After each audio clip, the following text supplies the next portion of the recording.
Hello, and welcome to Pod on the Cob, the podcast about movies and corn, and more specifically, movies that feature corn in them. My name is Stephanie.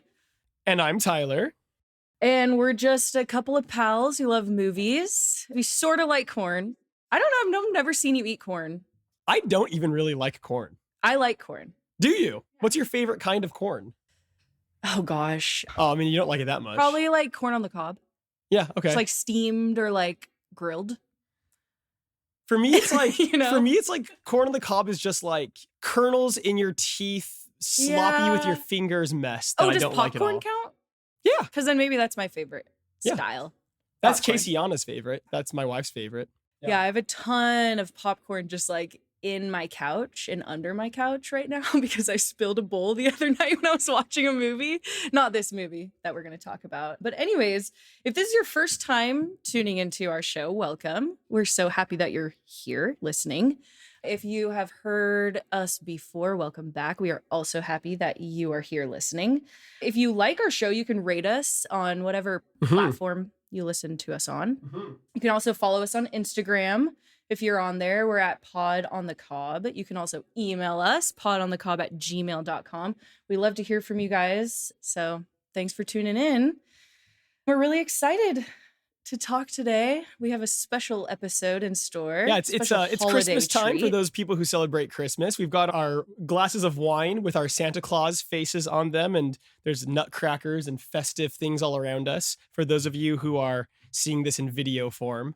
For those of you who aren't, you'll have to take my word for it. Yeah, and all of these things just are trust here. us. You'll just have to trust us.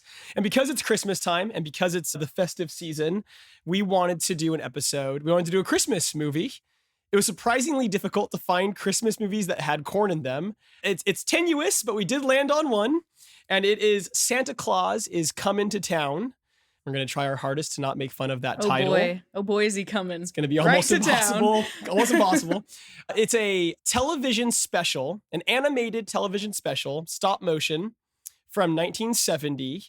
It premiered on ABC, and it was directed and produced by the Rankin Bass Company. So the directors are Arthur Rankin Jr. and Jules Bass, and we'll go into more about them later on because there's a lot to talk about with them. But it also stars Fred Astaire and Mickey Rooney as Santa Claus. Dude, some big names. Some big names. Those are fucking huge names. I know, and it's like a small cast, so it's like just 7 famous people. Yeah, I know. I was like clicking through the cast when I was looking at it online, and each person was like, they're a Hollywood legend. They've been in movies since the silent film era. And I'm like, wow, okay, star-studded. In a minute, I want to talk more about the other movies this company has made. That's a trend with them. They use really big stars from the time. And they also use, for the narrator role, they always use like a big star. So like Burl Ives does Rudolph the Red-Nosed Reindeer. This one's Fred Astaire. Yeah, totally. But before we go into those details, what is the story of Santa Claus is Comin' to Town? So an orphaned baby is blown by the winds of fate to the doorstep of a family of toy makers living just outside of a town that's overrun by a fascist dictator who hates toys. Mm-hmm. The baby then grows into a man, Kris Kringle, and his mission is to spread love and joy by delivering toys to the people of this town called Somber Town. Okay, so it is Somber Town. Yeah. My notes are like Summer Town. I could never understand what they were saying. Tyler, this is why you use subtitles. Oh gosh, no. Listen, I'm not ready for that. And by the way, before the age jokes start, which you've leveled at me in both episodes. Did you guys know I'm younger than Tyler? I don't know if I mentioned that before in the last 2 episodes. Only in the last 2 episodes. The story behind the legend of Santa Claus is revealed. Perfect. Thank you. In meticulous, over-the-top detail, they go into painstaking details on every aspect of Santa Claus's lore. The lore, I actually put that as a note. I was like, the lore just keeps coming. It's a little like it's coming to town. There are things in this that do not need to be explained about Santa. I don't need to know that's why. That's debatable. Maybe we did. I mean, I was riveted. I needed to know all that lore. I would say the most. You have stockings right here by your fireplace. I Do you know. know why? Do you know the history? No, you Now I don't. do. Well, now you do. I would say that they're the things that are most important to learn about Santa Claus, like why he wants children to sit on his laps and why he watches them when they sleep. Yeah. Those are poorly explained and don't Yeah. help his case much as a character. Oh boy. Do you have any history with this movie? Did you grow up watching these? Yeah, so I didn't have history. I've seen this one. I saw it when I was younger. I don't have history with this one in particular. Like I didn't really remember it. The one that was really big in my household was Rudolph the Red-Nosed Reindeer. We had that on VHS. We watched that like every year. I rewatched that recently. I liked it a lot. We can go into how I felt about this one later on. I guess I can just say I liked this more than Rudolph the Red-Nosed Reindeer. Oh, okay. But like the thing I did have exposure to, I would say, from just being on TV was the other things made by the Rankin Bass Productions Company. But what about you? Like any history? No, like historically for me as a child, I was scared. I was turned off by a lot of the stop motion stuff growing up. So I definitely knew these movies existed because they were all over TV every year, right? Mm-hmm. And I grew up watching TV all the time. But I kind of always avoided them.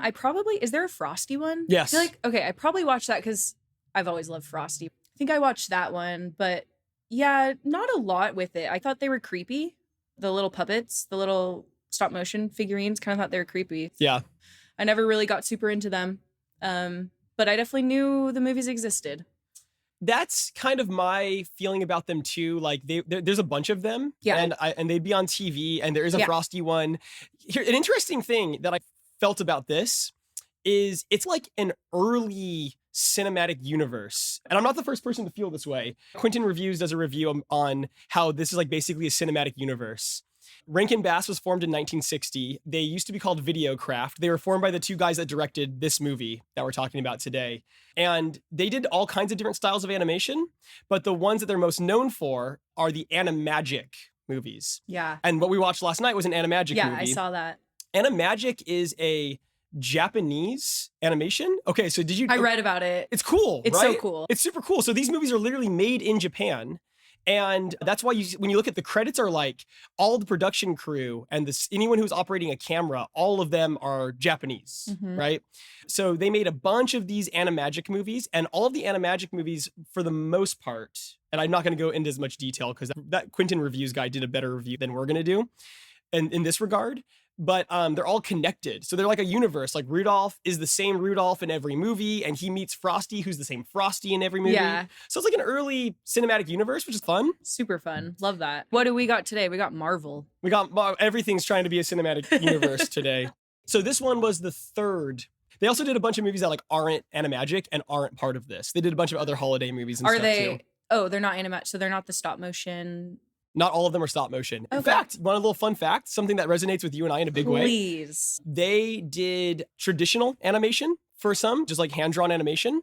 And again, all of that was out of Japan. Toei and other companies did that. So a company called Topcraft did some of the animation. Okay. Topcraft was where Hayao Miyazaki worked. No fucking way. So he was Hell working yeah. on these Videocraft movies and then Rankin Bass movies. Yeah. And then he became And Miyazaki, right? dear listeners, if you're not familiar with Miyazaki, we've got Spirited Away. We've got My Neighbor Totoro. Legendary animator. Yeah. And it's my favorite movies of all time. Totally. Spirited Away is like a perfect movie, in my opinion. But yeah, so they did these until the 80s. And then they stopped making them. The last one that is part of the canon of these Christmas Animagic movies is like Rudolph and Frosty's Christmas in July. Okay. And then the last movie they made with Animagic in general was another Santa Claus movie, but it was a retelling of Santa's history that doesn't line up with the movie we're covering today. Let's go through the story of Santa Claus is coming to town. Why don't you start us off? Okay, cool. I will say my first thought when I put this on, I said to myself, finally a made for TV movie. Yeah. Yeah. There's a couple funny connections to the first episode and to both episodes. Yeah. One is that we thought Children of the Corn was a television movie. It definitely gave off made for TV vibes. Totally.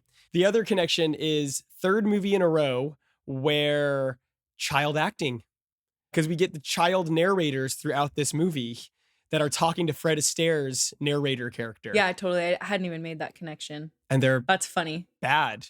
But they're more innocently bad and fun. Yeah. Yeah. I loved how the movie opened with real people footage. Mhm. So it opens with black and white footage. It was a newsreel, yes, with the old-timey kind of voiceover. People are going crazy for Christmas, writing letters to Santa Claus. And then, of course, we see then Fred Astaire's character, which is a mailman who is going to be delivering letters to Santa Claus. Did you catch what the mailman's name was? No, never. JD something. Is it JD Vance? No, thank God, Is JD Vance Fred Astaire's character? Hell no. Oh my God. What a nightmare that would be. Okay, wait. Actually, I did love how he's delivering letters and he looks at the camera and he's talking to us, the audience, right? And he just starts opening the letters that are in his truck. Yeah. Yeah. And just starts reading them. And that's what the kids are narrating, right? Is their own letters? Their own letters. Yeah. But is there no privacy anymore with mailmen and their letters? Listen, if this movie taught me anything about Christmas and Santa Claus, is that privacy is out the fucking window with Santa Claus. This whole concept of him watching you when you're sleeping is incredibly literal. Yeah. He really means it. Oh, yeah. So by the way, Rudolph the Red-Nosed Reindeer starts the same way. Newsreel footage about a big blizzard, and then it goes into the stop motion. Okay. So this is when we start getting exposed to the animagic. The animagic, for me, is charming and fun and classic, maybe a little dated. For sure. And creepy at times. You can see the strings inside of it, and then the eyes will like roll around or like roll to the back of their head. Some of that is very like anime though. Like some of it, like when I found out it was all made by like a Japanese production company, I was like, oh, that kind of makes sense. Like a lot of it does feel like an anime to me. The eyes rolling, the way they fall down the stairs, so they fall in like they fall in like different poses. Yeah. It's like that's very anime. The movie starts. Children are asking in their letters questions about Santa Claus, and Fred Astaire is like, I'll tell you the story of Santa Claus. But Santa, why do you have whiskers? That was a weird question to ask. There's a stockings question, I think. I don't know. Yeah. But I love that the puppet, who Fred Astaire's voicing, just like starts breaking out into song and dance. Yeah. Basically right away. Of course, the first song is Santa Claus is coming to town. Are we not going to sing it together? Santa Claus. All right. We'll for those of you who don't know the song, it's a song from 1934. It wasn't written for the movie or anything like that. It's a pretty old song. Even to the standards of this movie, it's an old song. Yeah. It's a classic Christmas carol. And the movie basically explains all of the lyrics in the song. Totally. Yeah. And so Fred Astaire's dancing. Santa Claus is Coming to Town is playing. There's the classic old type of movie where the credits are at the beginning. Yeah. And I did love how they did the credits with the letters to Santa, and all the credits were handwritten looking. So directed by, starring, all the while Fred Astaire's character is singing and dancing. The animation, it's really, I don't know, it's really charming. There's a lot, it's a really feel good right off the bat, like a really feel good kind of Christmas movie. Like it's like exactly what you're hoping for from a Christmas movie, totally. I think. Yeah. And then it takes a really weird dark turn right off the bat as we're introduced to the baby Santa Claus. As a baby, he is left on the steps of Burgermeister Meisterburger. I love that name. Same here. This orphaned baby that's delivered to Burgermeister Meisterburger has a necklace or a chain around its neck that says Claus on it. Which is never explained. Actually, nothing about him being left there is ever explained. No, it's so sad. For a movie that goes so deep into the lore, it's funny to me that they don't go into like who he actually is or like where he's from.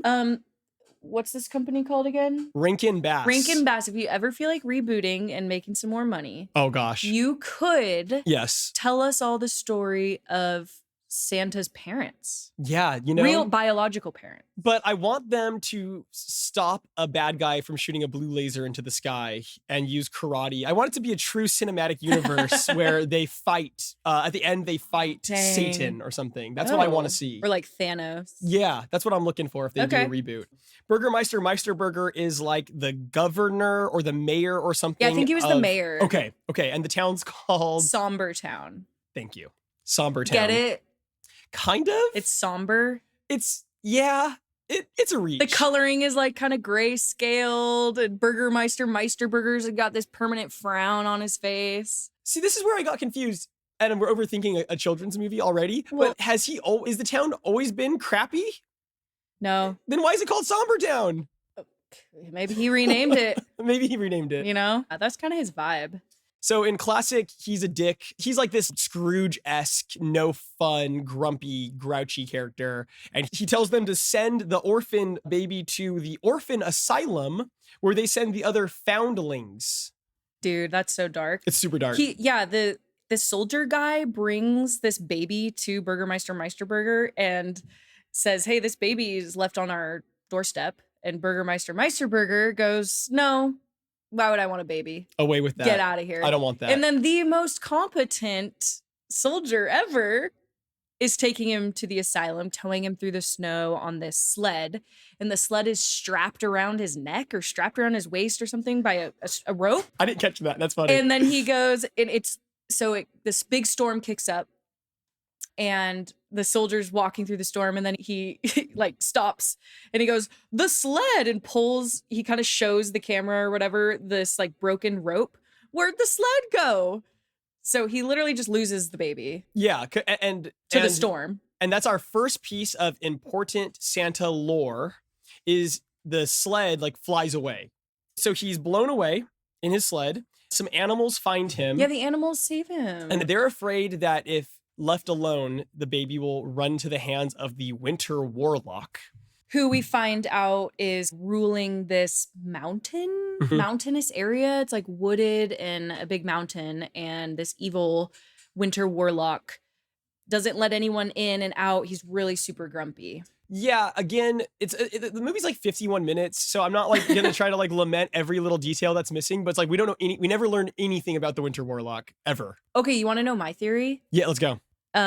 Sorry for those of you who have never seen the show Adventure Time, but if you haven't, you should watch it because it's a great show. But I just thought it's definitely the Ice King. He's just like the Ice King. He's just the Ice King. I feel like the Ice Simon. King. Ice King has to be based off this guy. It's got to be. Yeah, because they even have that weird, like, they're kind of self-deprecating, like, totally. jokey kind of humor.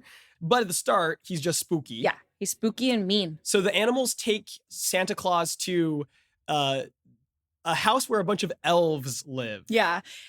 So the elves are the Kringles, and they all have different funny, cutesy names.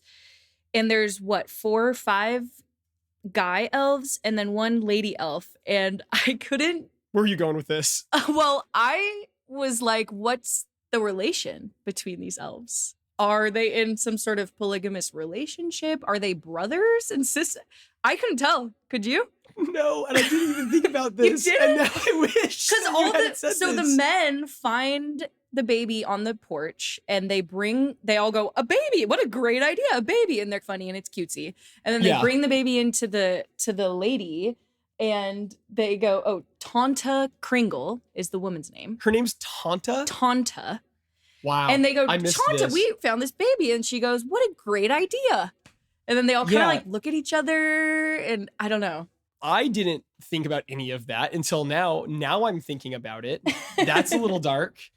The Kringles, the elves, they were really good parents to little baby Claus, who they ended up naming Kris, Kris Kringle, which shout out to the name Kris. My husband's a Kris and my mom is a Kris as well. We love you, Chris's. This is very close to my heart for several reasons. But they teach this little baby as he's growing up into a boy. We find out that this family of elves are toy makers. And our second song and dance in the movie breaks out. And this is where I said, I didn't realize this was a musical. Did you know it was a musical? I assumed it was because Rudolph is. See, going into this, I had no idea You were what to expect.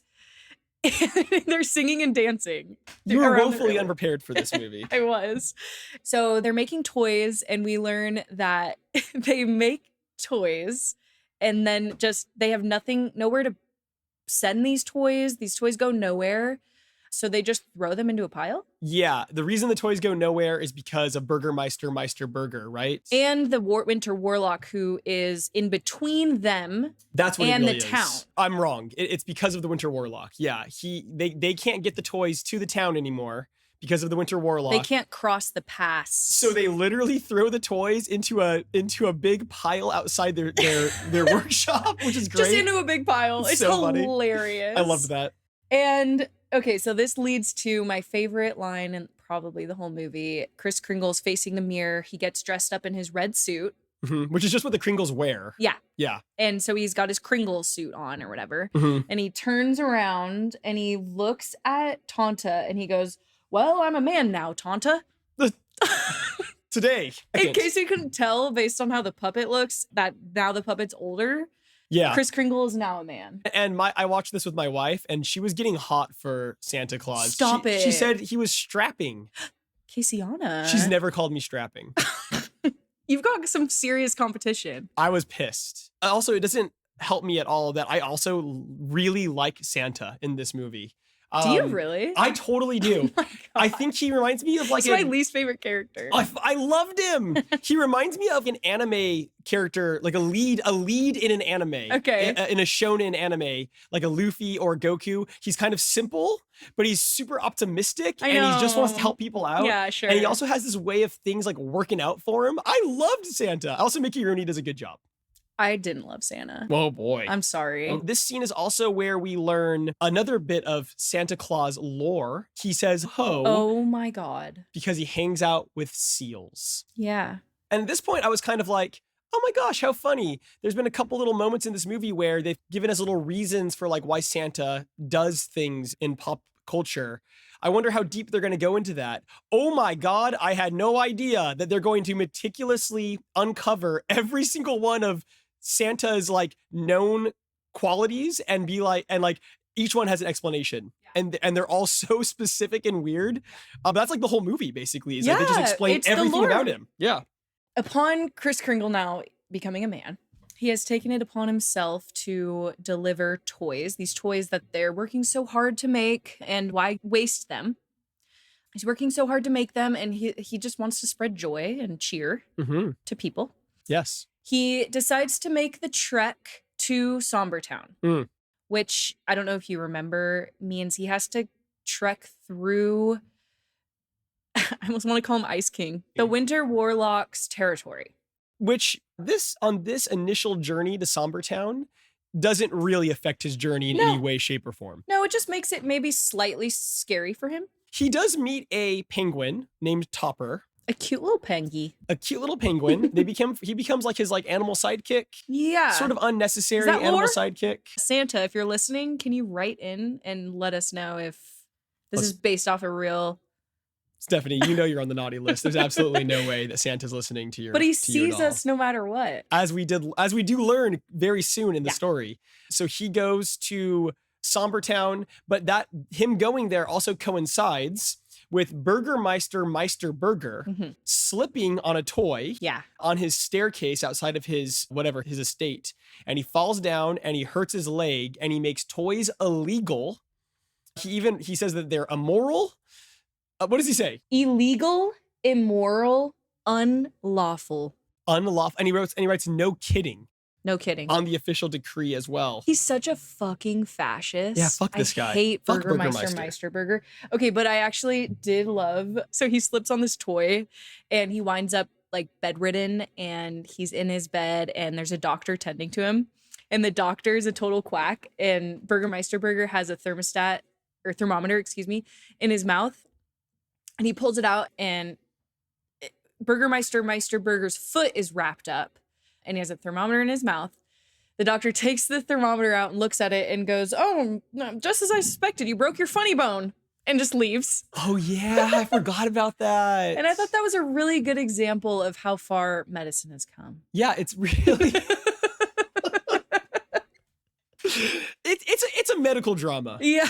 in a lot of ways. It's basically like House.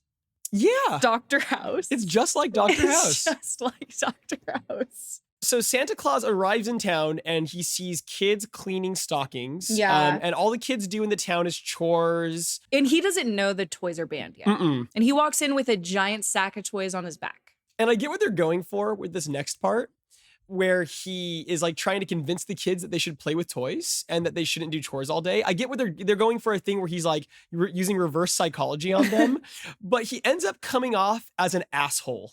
He's basically like, you better be good or I'm not giving you any of these. He's like, just like, these kids are miserable. They're all dirty and sad looking, and he's just rousting them. It's so This is what funny. you mean by boozy. He's like your boozy uncle. Yeah. He comes over and is like, you guys should be like, why don't you smile more? Totally. That's literally what he says. Like, if you don't smile and you don't have fun, I'm not going to give you any of these toys. And they're just like, our lives are terrible. We aren't allowed to play with toys. Oh yeah? Well, if you say that again, I'm going to like give you a swirly dork. Like he's such a, but that said, and I said this earlier and you disagreed with me, but I started to kind of like Santa at this point too, because I like that his whole deal, and this is going to change in 5 seconds, by the way. I wrote the note of Santa kind of rules. I kind of liked him. And then I said he's quite the rapscallion. Wow. And then my next note was, and then he sings the song about sitting on his lap. And little kids kissing his cheeks. Yeah. So the next song in the movie is about how he wants kids to sit on his lap. And if the kids sit on his lap, he'll give them toys and a kiss on the cheek. And it's a really so fucking weird, creepy. It's so creepy. And it's like, I feel bad because I know that it's not, I know that like, that's not what they're going for at all. And like, you go to the mall and you sit on Santa's lap and you tell him what you want for Christmas. Oh yeah. I was a huge Santa so, buff growing up. You're a Santa head. Yeah, I was a Santa head. But this song is so weird and creepy. It's very creepy. I didn't love it. Is it telling of the time? 1970? Was it just like more charming to sit on Santa's lap and kiss his cheek? Like, Here's to how us, it's creepy as shit, but maybe in 1970 it was cute. I don't know. I wasn't alive in 1970, in case you didn't know. My theory is, and I wrote this in my notes, it has a slavish devotion to his backstory, so that they felt this desire to explain even unnecessary things about why he does the things he does or he is who he is. Things like why kids sit on Santa's lap don't really need to be explained. No. But they were like, we better. I think you're right. Like it was a little bit more innocent back then. But at the same time, it's really hard for me to see any version of this where I'm not just like, huh? Why explain that aspect of his story? And there's a few things like that they explain where I'm just like, that's creepy. Don't explain that. We don't need to know that. We don't need to know why kids sit on Santa's lap. It doesn't matter.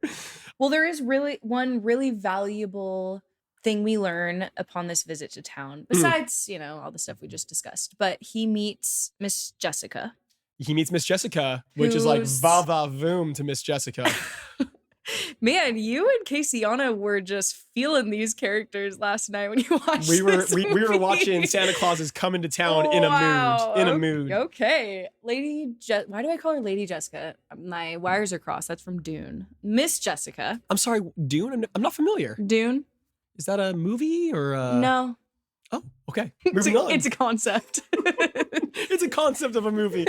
Miss Jessica is the new school teacher to all these poor, sad children. And she initially approaches Kris Kringle almost chastising him for being there and for trying to give kids toys because they're outlawed. Right. And then what changes her mind? The same thing that changes everybody's mind in this movie. He gives her a toy. Yeah. And this is a theme in the movie. Whenever he's faced with any kind of like danger, he gives a toy to the person antagonizing him. And most of the time it works out. So in this case, it works out. Jessica immediately warms up to him and she likes him.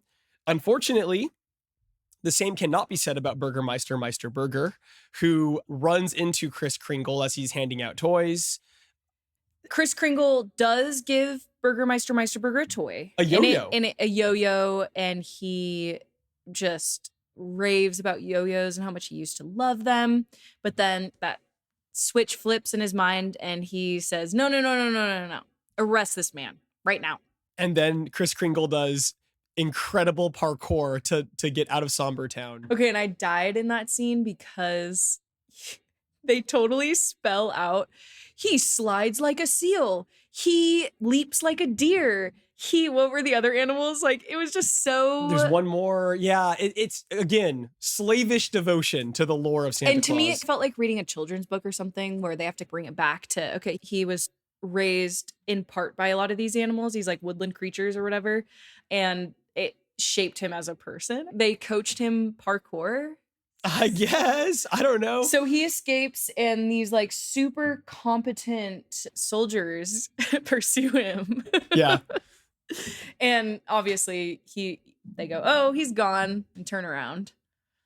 But he does run into some trouble, even though the guards are incompetent and aren't able to catch him. He does run into some trouble in the woods when he finally runs into the Winter Warlock. We see the Winter Warlock for the first time. He has incredibly off-putting and disturbing hands. Did you notice the Winter Warlock's hands? No. Man, I felt like I was watching Signs again. They look like the weird, creepy alien hands. They're all long and spindly. Oh. They're really weird. That adds to the creep effect for sure. Totally. He gets wrapped up in some trees, and the Winter Warlock attacks him. And Stephanie, what does he do to get out of his trouble with the Winter Warlock? He gives the Winter Warlock a toy, a train. A train. And the Winter Warlock not only softens toward him immediately, but melts and becomes like a normal person. So it melts his ice cold heart, which was making him grumpy, which was why he was a bad guy. Is never explained. Yeah, we can just extrapolate information. You know, we don't need to know. But this is where I started writing the notes about people acting boozy. Okay. Because I was like, the Winter Warlock, and his name's just Winter now from this point forward.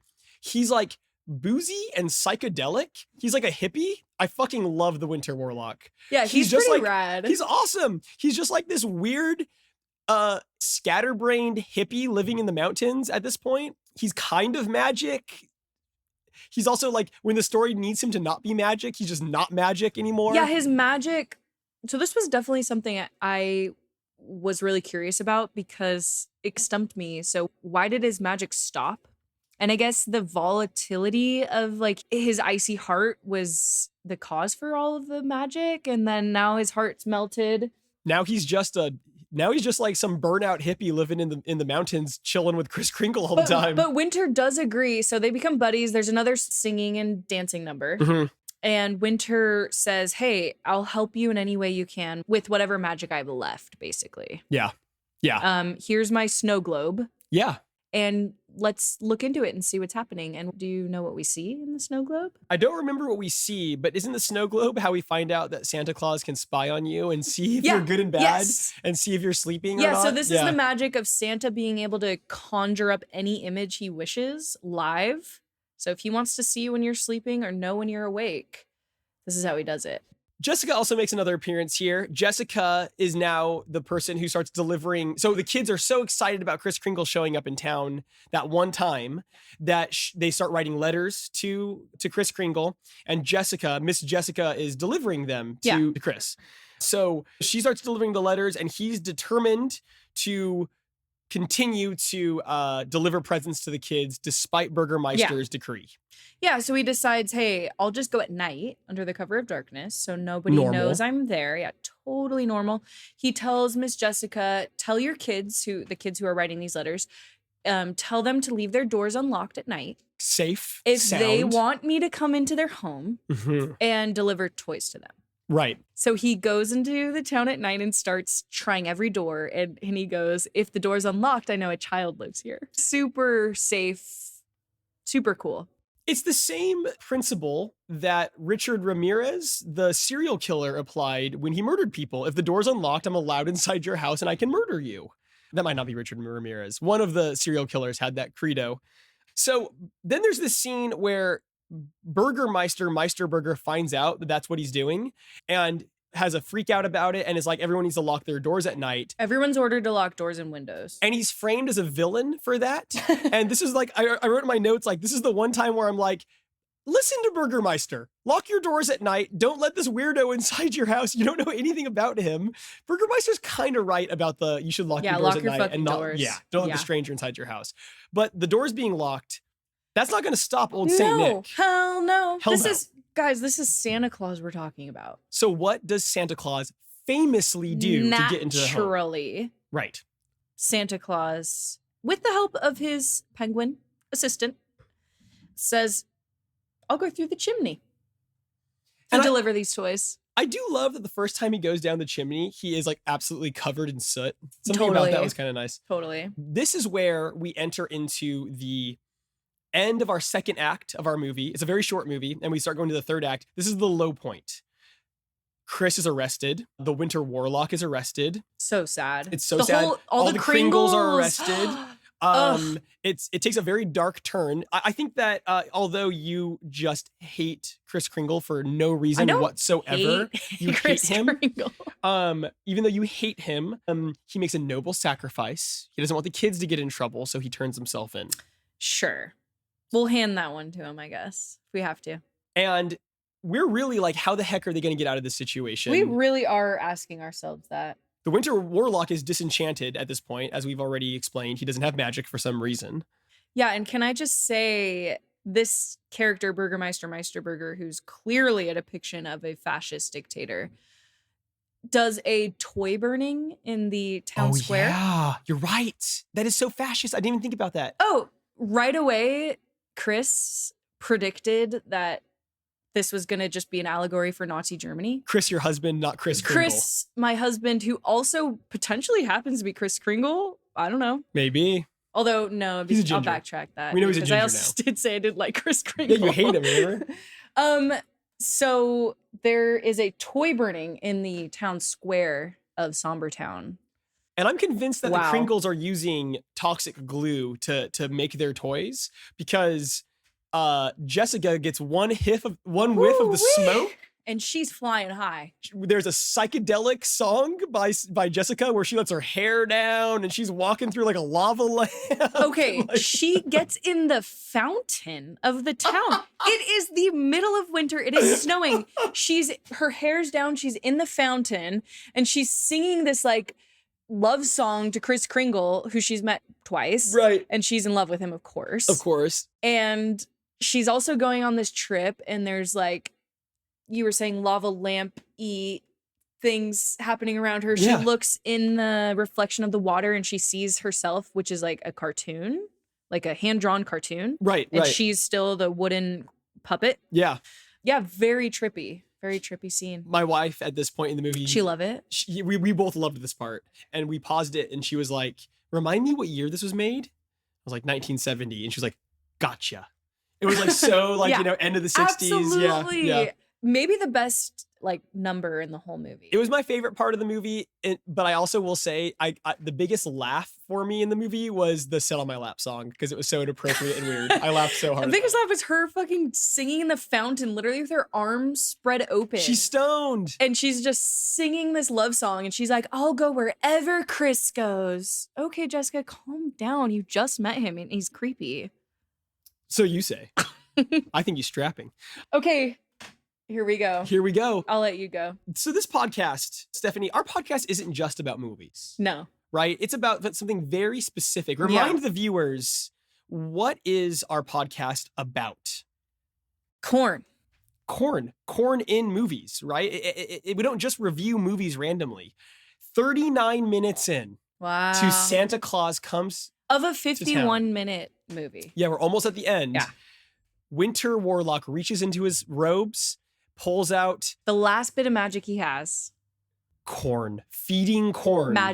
Magic feeding corn. Oh, it was, I yelped. Can I ask you a question? Yeah. Because, okay, so for everyone who doesn't know, I chose this movie. Yeah. And I did the research ahead of time and just told Stephanie, this is the next movie we're going to do. And I didn't tell her why. So let me ask you a question. Were you doubting me? Were you starting to doubt me at all that there was going to be corn in this? Never. How did you think corn was going to show up out of curiosity? I don't know. Okay, you believed. I was just down. Thanks for believing in me. You know, it's a Christmas miracle. Wow, it really was.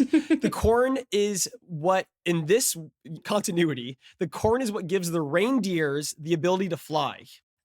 It was beautiful. It was beautiful. So they feed the corn to the reindeer, and the reindeer fly everybody out of prison. So the corn was the catalyst to free Kris all of the Kringles and the Winter Warlock, who's now going by Winter because he's a good guy now. He's a good guy now. Yeah. He's also like not really a warlock anymore, I suppose.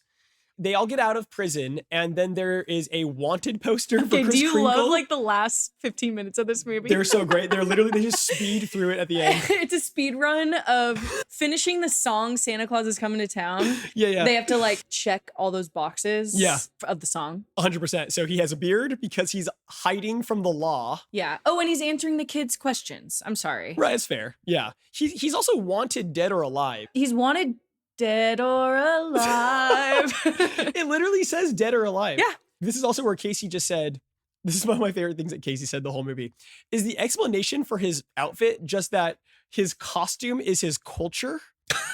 Yes. Like, yes, actually it is. He's a Kringle. Yep. He grows a beard so he can hide from the law. He proposes to Jessica. Yeah. Well, they're in love. They're in love. They have a wedding, and the warlock uses the last of his magic to Their make... wedding's so pretty. It was cute. He makes a Christmas like scene for their wedding, where he decorates trees and stuff. Because they're on the run. They get married in the woods, in the forest. And in order to make the ceremony lovely and beautiful, they decorate all the pine trees. And then you hear a little kid go, "The first Christmas tree." And then Winter Warlock going, "Please, if I have any little bit of magic, please let it work." And then all the trees light up and it's really beautiful. Maybe I am just a sappy-eyed child at heart, but I actually felt a little something in my cold, cynical heart when he made the Christmas wedding nice. Your icy heart melted. It melted a little bit. And then the next thing that happens, Santa and Jessica just let themselves go.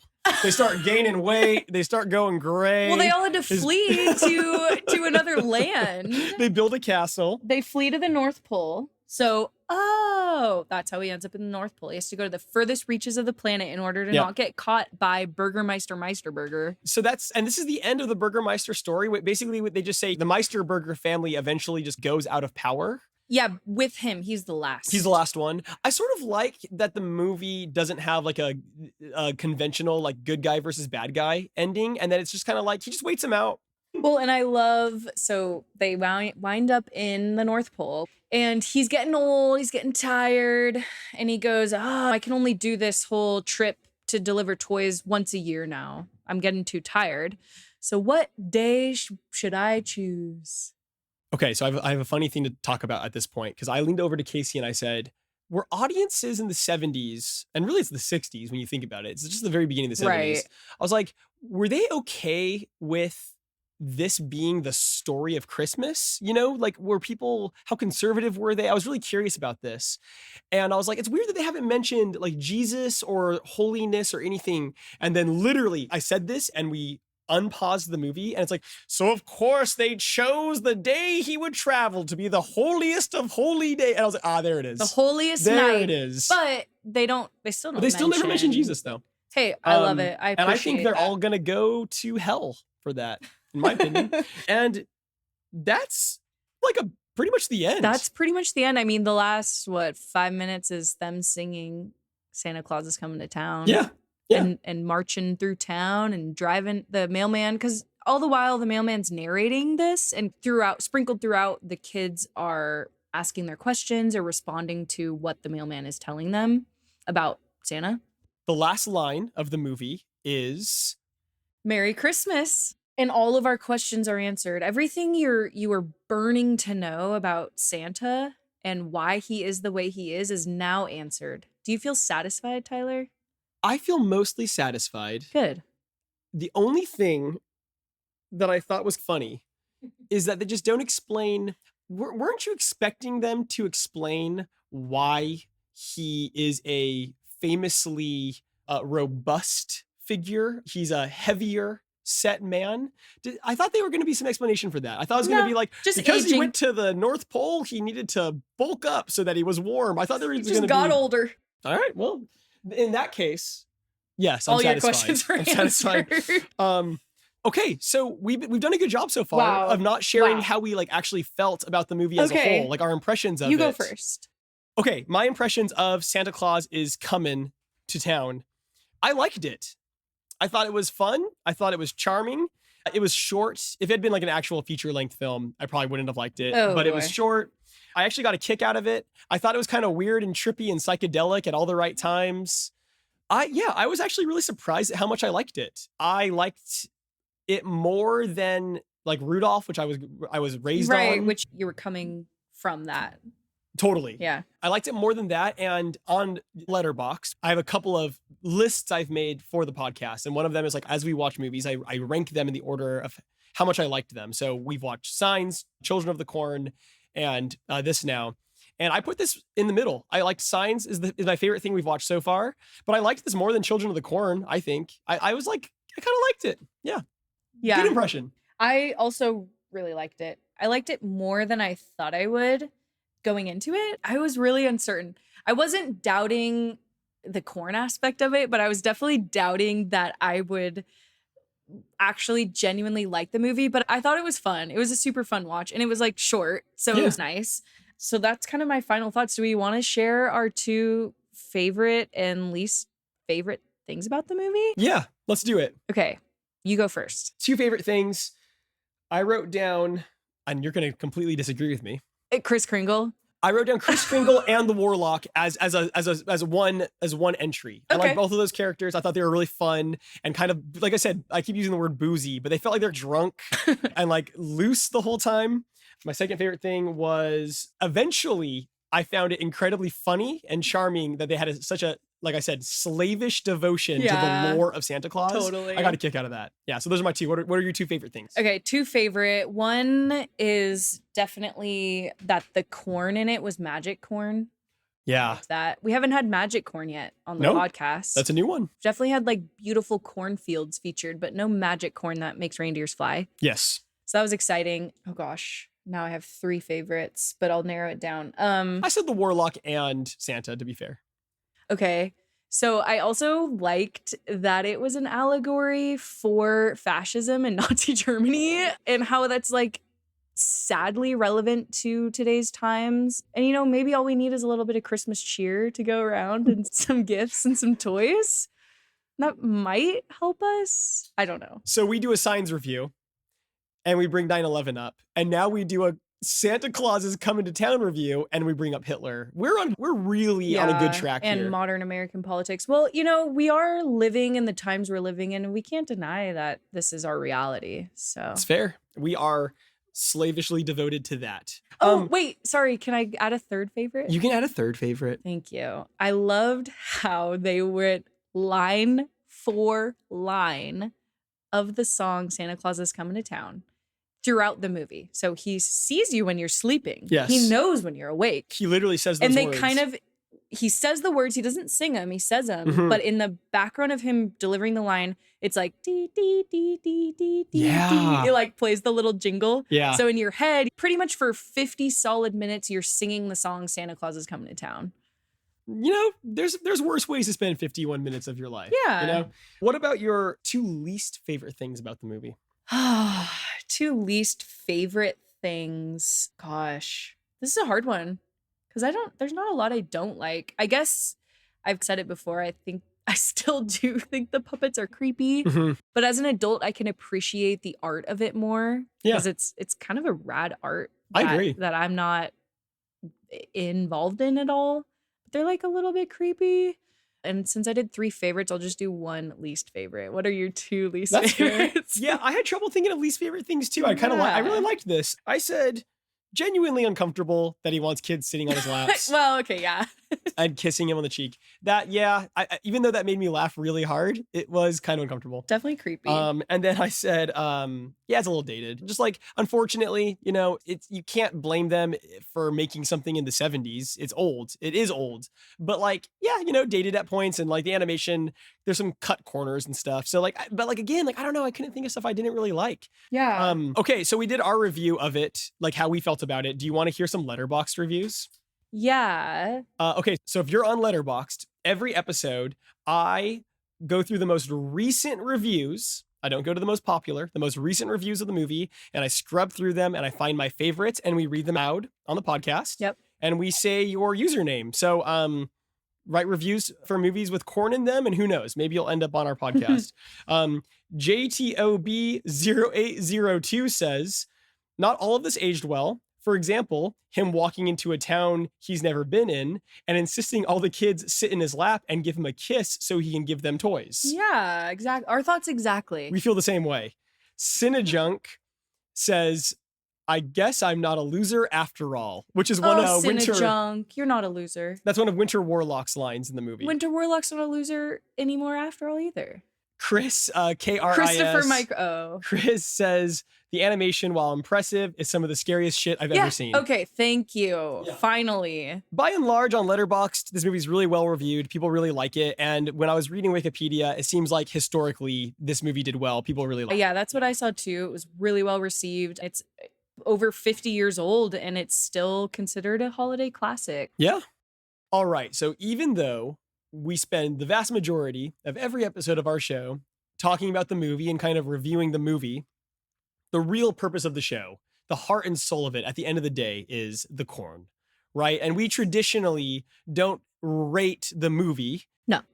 We rate the corn and the use of corn in the movie. So it's our cob rating, 1 cob being the lowest and 5 cobs being the best you can be. So I ask you now. Okay. What is your cob it's rating? The moment of truth. This is the moment of truth. What is your cob rating for Santa Claus is Coming to Town? My cob rating for Santa Claus is Coming to Town is 3 out of 5 cobs. You are a generous rater. Yeah. Should I say why I give it 3 out of 5? 2 words. Magic corn. That's a good reason. Magic corn that allows for our main character and all of his homies to escape prison in order to save an entire town and like save Christmas. I can't argue with that. So, okay, what do you give it? So for me, if a movie only shows the corn 1 time, okay, then it should be a 1 out of 5. But boy, this one, because it's magic and because it has a good plot relevant sort of purpose at the end, I gave this 2 out of 5. Wow, see, and you're saying I'm generous. For you, that's generous. That's generous for me. Yeah. But yes, so 2 out of 5 from Tyler. 3 out of 5 from me, Steph. All right. That's our cob rating for Santa Claus is Coming to Town. Wow.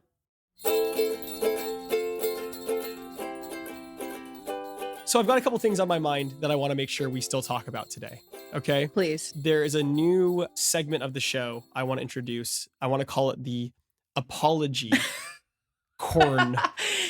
Oh boy. Do I know where this is corner. going? We both owe the audience an apology. Do we? Each of us. Yes. Okay. Do you know what you need to apologize for? I do. Okay. I'll go first. Okay. Because I'm springing this on you. I'll give you time to form your apology. Yeah, and I don't know what you have to apologize for. I want to apologize for a little bit of hyperbole in our Signs episode. Saying I hated things that I didn't really hate, which I got called out for by some of our listeners. Oh, I did. In Signs? In Signs. What did you hate that you did? I said I hated like Joaquin Phoenix's performance and I didn't. I corrected myself on that, but I didn't really hate it. I said I hated the ending and I didn't. There are things I didn't like about it, but hate's a strong word. Hate's a strong word. Hated Mel Gibson buttoning up his little father suit. And I really did hate that. So and I'm not taking that back. Stand by it. But I didn't hate like, there are things I just a little too much hyperbole from me. And I also want to do something crazy. Okay. I want to revise my cob rating. You're kidding. Yeah, because I thought about it more. And wait, for Signs? For Signs. I think Signs is a 4 out of 5. I think I'm gonna go back to what you said. I think it's a 4 out of 5. Okay. I'm changing my mind on it. It was just like at the time, I think watching Santa Claus is Coming to Town, I was kind of like, oh yeah, some of these movies are really not going to have corn in them like at all. And I should probably be really appreciative of the ones that like genuinely have corn in them a lot. So I'm giving Signs a 4 out of 5. Wow, I'm changing my mind. Look at you. Yeah. And I'm sorry that I called the audience cynical dickheads. Well, you already apologized. You don't need to apologize twice. And I still stand by if you are a cynical dickhead. I'm not sorry to you. We love our listeners, but we don't personally necessarily know all of them. No, it's very true. So we don't know. Stephanie, what are you going to apologize for? Okay, well, I accidentally fibbed in episode 1, Children of the Corn. I had said that I've never been to somewhere in the Midwest. Oh, I said I've never been to the Midwest. Just a blanket statement. Yeah. And I said I've never been to the cornfields in the Midwest. And Nina, who's our editor, who's also happens to be my bestie, gently reminded me, hey, Steph, you actually visited me in Michigan, which is considered a state in the Midwest. And we actually drove through cornfields at one point on our road trip. So I'm extremely humbled and I'm extremely embarrassed. But that's all I have to say. I take it back. I've been there and it was cool. And we were just like driving in a car. I think we were listening to podcasts too. So fortuitous, but yeah, my bad. We considered shutting down the whole podcast when this came out. For me, I had to step away from the podcast for a little while and really think through, is this still what we wanted it to be? Yeah, And Tyler didn't talk to me for 3 days. I think he really had to cool off. And during that time, you want to know something that I remembered about myself? Please. I've also been to Michigan. Oh, shit. But anyways, this was Apology Corner. Thank you for Love listening. that. Yeah. Okay. All right. I would love to take a moment to shout out our incredible editor. Yes. Who also happens to be one of my best friends in the whole world, Nina Velato. She's amazing. And without her, this podcast wouldn't be possible or the same. We love you. Thank you, Nina. Yeah, thank you so much, Yay Nina. for Nina. This wouldn't be happening if Nina hadn't stepped in and helped us out. We would be much slower in learning to do this. She's given us advice and she's obviously edited these. So thank you so much, Nina. Also, we have a special guest filming tonight's episode or segments of the episode. That's Michael Taylor. Michael, thank you. We love you. Mikey Tay, no way. We've said it at the start of the episode, but you can follow us on Instagram, Pod on the Cob. You can email us, podonthecob@gmail.com. I have a letterboxd under Woodward Dibble where I post things about Pod on the Cob all the time. So many ways to follow what we're doing. We're also in the early stages of doing a Patreon in the future where we're going to put up some bonus content. That'll be things like bonus episodes, any videos, maybe reviews of things that aren't like movie related that still have corn in them. So we'll get more details to you about that soon. But when that happens, we hope you'll consider subscribing to our Patreon. Yeah, and we want to thank you all again for listening to us, to Pod on the Cob. If you do want to reach out, please do. We'd love to hear if you have some connection to this film we talked about today, Santa Claus is Coming to Town. If you have a story about the first time you watched it, we would love to hear from you. Even if you don't, we would still love to hear from you. And thanks again. This was Pod on the Cob. I'm Stephanie. And I'm Tyler. Happy holidays. Until next time. Bye. Peace out. See ya. Happy holidays.